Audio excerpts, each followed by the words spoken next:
Le président vénézuélien Nicolás Maduro envisage de fuir en Russie, comme Assad et Yanukovych, et les autorités américaines sont prêtes à lui garantir une sortie sécurisée du pays.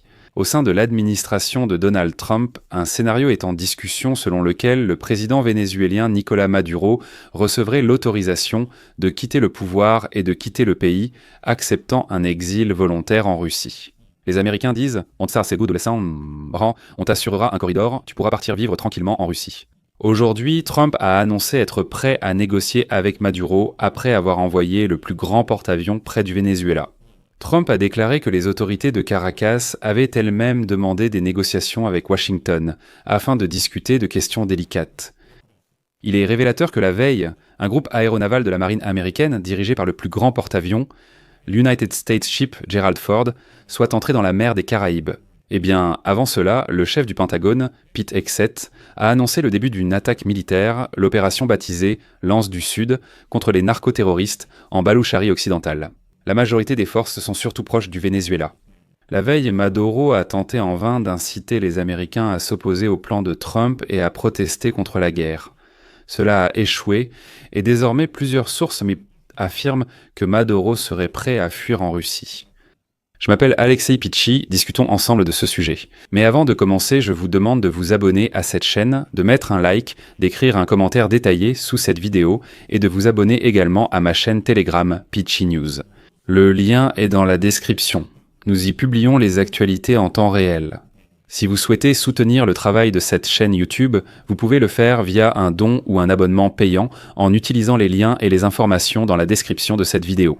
Choisissez le format qui vous convient. Merci d'avance pour votre soutien. Vous pouvez également utiliser le code QR affiché sur votre écran. Ainsi, au sein de l'administration de Donald Trump, un scénario est en discussion selon lequel le président du Venezuela, Nicolás Maduro, recevrait le feu vert pour quitter le pouvoir et quitter paisiblement le pays, invoquant un exil volontaire en Russie. C'est ce qu'ont indiqué des responsables de la Maison-Blanche à Politico. Ils affirment que si Maduro accepte de fuir en Russie, un avion, un couloir et une sortie sûre lui seront fournis. C'est tout, qu'il parte, nous ne le toucherons pas. Même si nous avons offert 50 millions de dollars de récompense pour sa tête. Selon des sources, en plus de la Russie, l'option d'exiler Maduro en Turquie ou à Cuba est également envisagée. Parallèlement, des conseillers du président américain suggèrent d'arrêter le dirigeant vénézuélien et de le juger aux États-Unis plutôt que de le laisser partir. Des sources de The Atlantic, impliquées dans des négociations avec le Venezuela et les États-Unis, ont indiqué que Maduro pourrait envisager de démissionner. Si Washington lui accorde, ainsi qu'à ses proches, l'amnistie, annule la récompense pour sa capture et lui assure un exil confortable. Aujourd'hui, Trump affirme que les États-Unis pourraient bientôt négocier avec le dirigeant vénézuélien Nicolás Maduro. Citation. « Ils aimeraient en discuter. Nous verrons ce que cela donnera. » La veille, je vous rappelle qu'un groupe aéronaval de la marine américaine, mené par le plus grand porte-avions Gerald Ford, est entré dans la mer des Caraïbes. Je précise qu'à bord de ce navire, il y a plus de 4000 militaires, de nombreux chasseurs d'attaque et des hélicoptères de combat. De plus, il y a dans la région une énorme concentration de navires, de chasseurs, de bombardiers, de troupes aéroportées. Porto Rico, la base militaire, a été remise en service, et ainsi de suite. Autrement dit, la concentration des troupes est vraiment très sérieuse. Avant cela, le chef du Pentagone, Pete Hegseth, a annoncé l'opération militaire Sudlam contre les narcoterroristes dans l'hémisphère occidental. Parallèlement, les États-Unis d'Amérique ont décidé d'inscrire sur la liste des organisations terroristes étrangères le cartel vénézuélien de la drogue Los Soles, que Washington relie directement à Maduro. Ils affirment clairement que Maduro dirige ce cartel de drogue. Le département d'État américain a indiqué que la décision prendra effet le 24 novembre. Maduro dispose donc de très peu de temps. Cela élargit les bases juridiques pour des actions plus agressives. Il ne sera pas nécessaire d'obtenir l'autorisation du Congrès pour des opérations militaires au Venezuela. Selon Reuters, la semaine dernière, des hauts responsables de l'administration Trump ont tenu 3 réunions à la Maison-Blanche pour examiner des options militaires contre le Venezuela, y compris des frappes sur son territoire.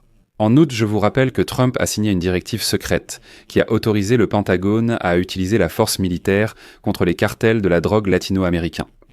Après cela, les forces navales américaines ont coulé plus de 20 navires vénézuéliens, transportant, selon eux, des narcoterroristes dans la mer des Caraïbes et l'océan Pacifique.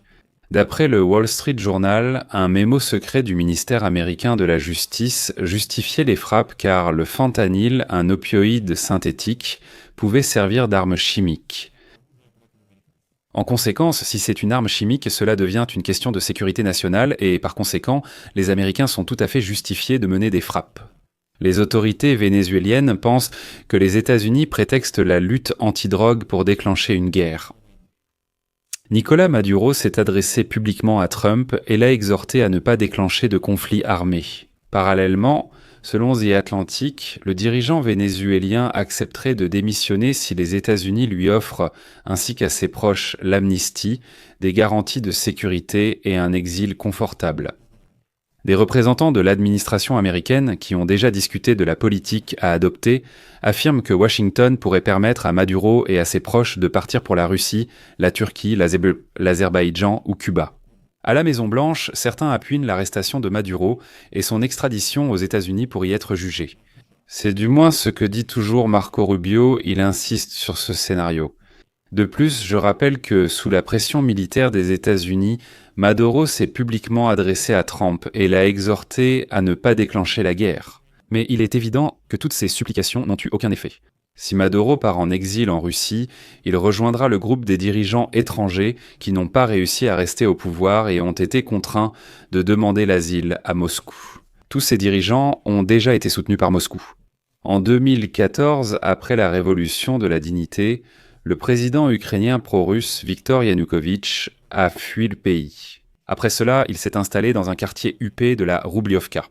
À la fin de 2024, le président syrien Bachar Assad, qui a perdu le pouvoir à la suite de la prise de Damas par les rebelles syriens, s'est installé en Russie.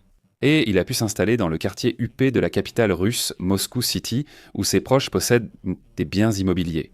Eh bien, ici aussi pour les Russes. Avant l'aggravation des relations avec les États-Unis, je rappelle que Maduro a signé un accord de partenariat stratégique avec la Russie. Il a fait cela le jour de l'anniversaire du président de la Fédération de Russie, Vladimir Poutine, le 7 octobre. Parmi d'autres choses, l'accord concerne les questions de sécurité globale et régionale. Mais la Russie elle-même garde désormais le silence et ne cherche pas vraiment à aider le régime de Maduro. On peut tirer une conclusion de toute cette histoire.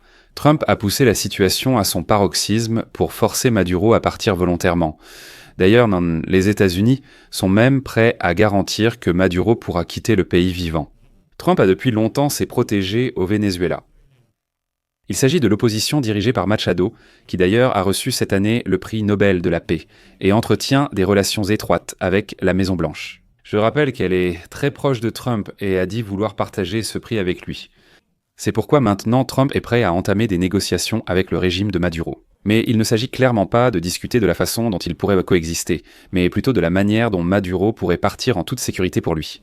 Parce que je rappelle qu'au début du mois d'octobre, lorsque Maduro a commis une erreur, il a signé un accord avec les Russes. Il proposait à Donald Trump un méga accord pour un accès privilégié des États-Unis aux ressources minérales du Venezuela.